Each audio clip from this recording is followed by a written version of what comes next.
sache que cette vidéo, c'est à tes risques et périls, hein. Après, je ne suis plus responsable de quoi que ce soit. Je te fais le petit warning avant. Attention, spoiler.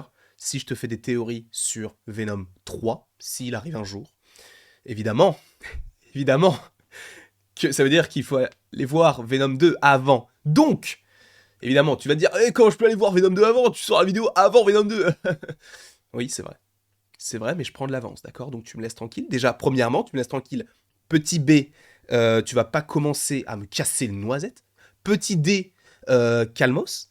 Et petit E, ok, je suis peut-être allé un peu trop loin. Je suis peut-être allé un peu trop loin. Donc, évidemment, si tu n'as pas vu Venom 2 ou si tu sais ce qui se passe dans Venom 2 par rapport aux différentes critiques qui ont pu sortir, si jamais tu as déjà vu le film, bref, peu importe, tu peux regarder cette vidéo. Ou si tu veux être spoilé, tu peux regarder cette vidéo sur les théories, sur Venom 3 qui arrivera, je ne sais pas quand, parce que déjà je ne travaille pas chez Sony, je ne travaille pas non plus, je crois que c'est que Sony qui s'occupe de ça.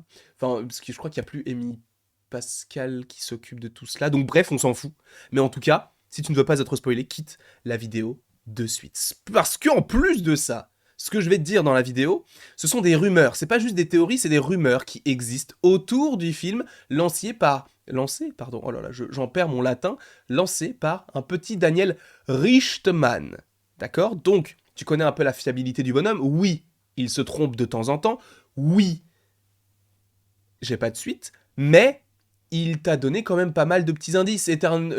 Trailer d'Eternals jeudi, il y a eu trailer d'Eternals jeudi, trailer de No Way Home tel jour, il y a eu trailer de No Way Home tel jour à telle heure, il avait précisé l'heure, donc s'il te plaît, calmos. En plus de ça, cette nuit, il a publié plein d'émojis différents, certains pensent que c'est un film Emoji 2, peut-être, mais certains y voient le fait qu'il a vu la scène, enfin en tout cas le trailer de No Way Home, et que c'est sa réaction tout le long du trailer. Donc je t'invite à aller sur son Twitter. Voilà, je te laisserai faire ton propre avis, mais en tout cas, Daniel Richtman a donné des petites informations. J'estime que toutes les personnes qui sont encore là veulent être spoilées ou ceux qui ne voulaient pas être spoilés sont partis. Donc nous allons parler évidemment de Venom 2 et de Venom 3. Pourquoi? Parce que dans Venom 2, dans la scène post-générique, encore une fois, je n'ai pas d'image de la scène post-générique, et même si j'en avais, je la diffuserai pas parce que pour aller la voir, allez voir le film et faites-vous votre propre avis sur ce film. Mais en tout cas, dans cette scène post-générique, on a donc Venom et Eddie Brock qui sont allongés tranquillement sur une plage, enfin en tout cas dans une maison à côté d'une plage.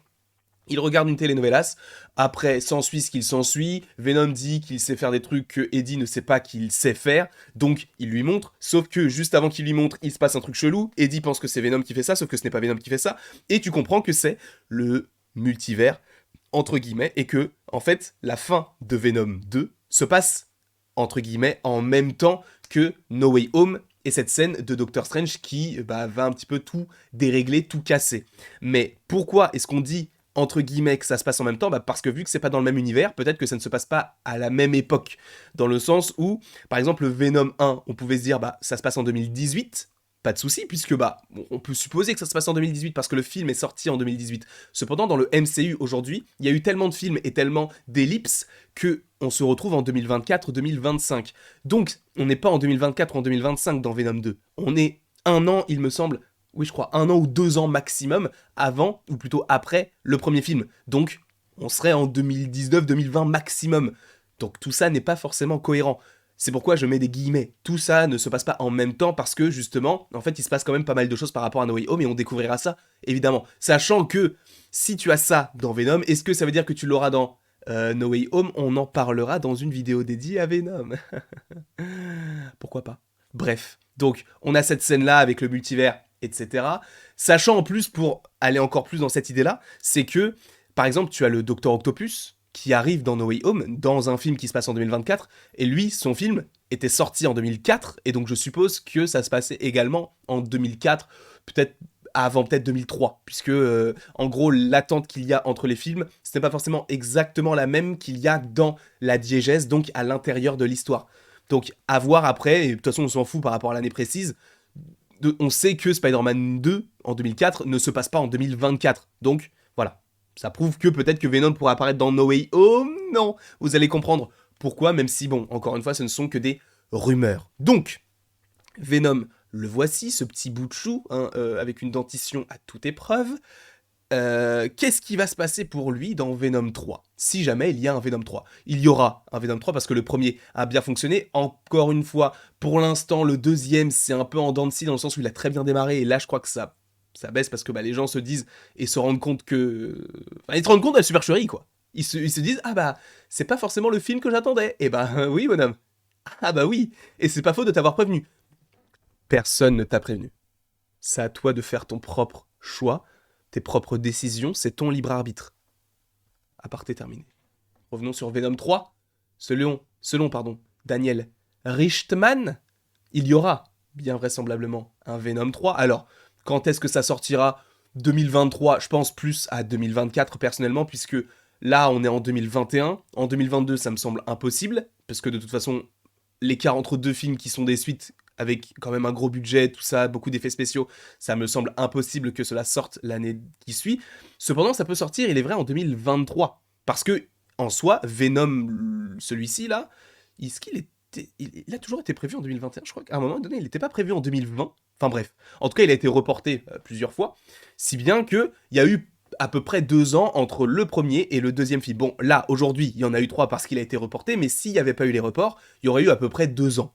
Voilà, 2 ans et demi, si on part comme ça. Donc admettons, rajoutons 2 ans et demi à l'année où on est là, on sera 2023, 2024. Donc peut-être une sortie en 2023, sachant qu'en 2023, il y a déjà un autre film du SPUMC qui devrait sortir en janvier, qui ne serait autre... Oh, je bug, oh là là, je suis fatigué. Qui ne serait autre que Kraven le chasseur, avec Aaron Taylor Johnson dans le rôle titre. Donc ça va être assez intéressant tout cela, sachant que donc, selon les dernières rumeurs de Daniel RPK, Venom, dans Venom 3, va explorer le multivers. Déjà, ça n'a aucun sens, d'accord? Ça, quand tu vois le premier film, à aucun moment tu dis que dans le troisième, il va explorer le multivers. Ça te montre que tout est connecté, que ce soit SPUMC ou MCU. Cela ne fait qu'un aujourd'hui. Donc, ça c'est la première information. Et vraisemblablement, nous verrons Venom rencontrer le Spider-Man de Tom Holland et l'affronter. Et c'est là où c'est assez intéressant. C'est là où je voulais en fait faire une petite vidéo, même s'il y en a une autre qui arrive par rapport à l'avenir de Venom, enfin je crois, ou alors c'est celle-ci, je ne sais plus, bref, on s'en fout. Par rapport à No Way Home. En fait, encore une fois, Daniel RPK, des fois il dit des bonnes choses, de très très bonnes choses, des fois il peut se tromper, ça arrive, mais s'il ne se trompe pas là-dessus, il y a bien marqué que Venom va rencontrer et affronter Spider-Man. Sauf que le premier mot c'est quoi? Rencontrer. Ce qui signifie qu'il ne l'a pas vu avant. Alors, ce que je pense, même si on va en parler dans une autre vidéo au moment venu, je pense que dans la scène post-générique de No Way Home, on verra la suite de la scène post-générique de Venom 2, parce que, en soi, ça sera toujours frais dans les têtes, puisque Venom 2 sera possiblement toujours au cinéma. Non, je pense pas, parce que 2 mois et demi, quand même, pour un Venom, c'est peut-être un peu beaucoup, quoique, on n'en sait rien.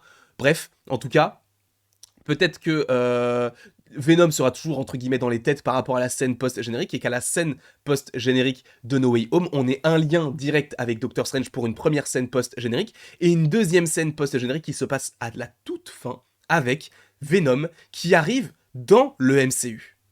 Je sais que ça ne va pas plaire à tout le monde parce que la plupart des gens, lors de l'explication et de l'analyse de la scène post-générique, disaient « Mais non, ça va détruire le MCU, tout ça ». Bah, je suis pas d'accord, dans le sens où si c'est en lien avec le MCU, il faut savoir que ça veut dire que Kevin Feige aura un regard là-dessus, que les équipes de Disney, du MCU, tout ça auront un regard là-dessus. Et ce ne sera pas uniquement Sony, même si c'est un personnage Sony, il y aura des décisions de part et d'autre. Donc peut-être que ça sera un petit peu mieux.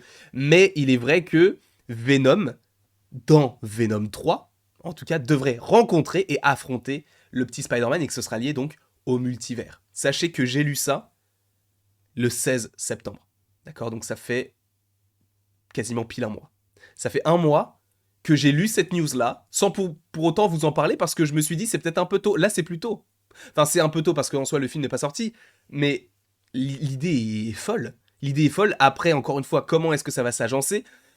Ça veut dire que, sachant en plus qu'il y a des petites rumeurs par rapport à... Enfin, pas des petites rumeurs, mais en tout cas des petites déclarations de Tom Holland par rapport à No Way Home, où il disait qu'en gros, Homecoming, en tout cas la trilogie Homecoming, donc Homecoming, Far From Home, et No Way Home serait la fin d'une petite ère par rapport au personnage et après qu'il sera totalement changé. Donc à voir s'il restera dans le MCU ou s'il va passer un petit peu de temps dans le SPUMC, sachant que t'as Michael Morbius, et dans ce film Morbius, tu as le vautour de Michael Keaton. En plus de ça, tu aurais une apparition donc de Tom Holland dans Venom 3. Il y a trop de choses. Il y a beaucoup, beaucoup trop de choses. Et sachant en plus que du coup, si tout ça est lié au multivers et que tu as bien un lien entre Tom Holland et Tom Hardy par rapport au SPUMC, si t'as Kraven le chasseur en 2023, peut-être qu'il chassera Spider-Man.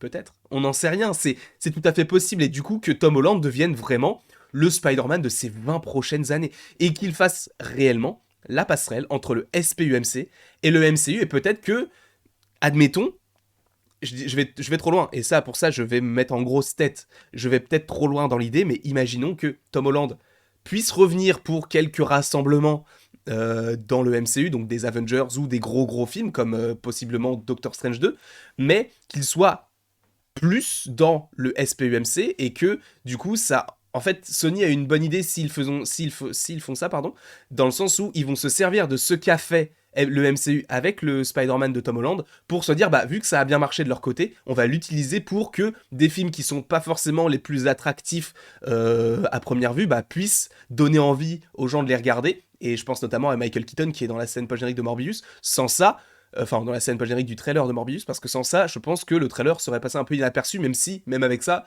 il est quand même passé inaperçu. Donc par rapport à Venom 3, je pense que ça peut engager des très très bonnes choses, en tout cas pour le personnage de Spider-Man, à voir, mais pourquoi pas un autre Spider-Man qui puisse arriver dans le MCU, et je pense à Miles Morales. Je vais trop loin parce que pour l'instant, il se focalise surtout sur les films d'animation. Mais bon, quand tu sais que sur Peter Parker, t'as des films, 3 Spider-Man, que tu as également des jeux vidéo, que ce soit chez Marvel's Avengers ou dans l'univers de Insomniac Games, tu te dis, ça fait beaucoup pour le perso. Donc en soi, Miles Morales, t'as un jeu vidéo et un film, bon, bientôt deux avec Into the Spider-Verse, mais bon, voilà, il faut quand même proposer des petits contenus. Donc moi, j'aimerais beaucoup qu'à un moment donné, dans le MCU, t'aies possiblement le départ du Peter Parker de Tom Holland, peut-être, et du coup dans le SPUMC via tout ce qu'il peut se passer dans Venom 3, et que dans le MCU, tu aies un autre personnage qui pop, qui ne soit, qui soit du coup Miles Morales, qui doivent prendre la relève de Spider-Man, qui n'est plus présent dans notre univers, parce qu'il est dans le SPUMC. Et du coup, ça peut rentrer en compte avec l'histoire de Miles Morales dans les comics, puisqu'il prend la place de Spider-Man quand Spider-Man n'est plus là, et du coup qu'il est mort. Bon, là, il ne tuerait pas Spider-Man parce qu'il rapporte tellement d'argent que c'est impossible, mais il le mettrait dans le SPUMC et peut-être qu'il réapparaîtrait dans le MCU tout en laissant la place à un autre Spider-Man dans le MCU. Je vais trop loin, bien sûr que je vais trop loin, mais on en parlera bien évidemment dans une autre vidéo plus précisément. Mais voilà ce que j'avais envie de vous dire par rapport aux théories qui existent, par rapport en tout cas aux rumeurs qui existent par rapport à Venom 3. Est-ce que ça peut en découler? En tout cas, j'espère que vous avez apprécié cette vidéo. N'hésitez pas à l'aimer, à la partager, à la commenter et à vous abonner. Cela me ferait évidemment extrêmement plaisir. Et après toute cette longue vidéo, il ne me reste plus qu'à te dire à la prochaine pour la prochaine.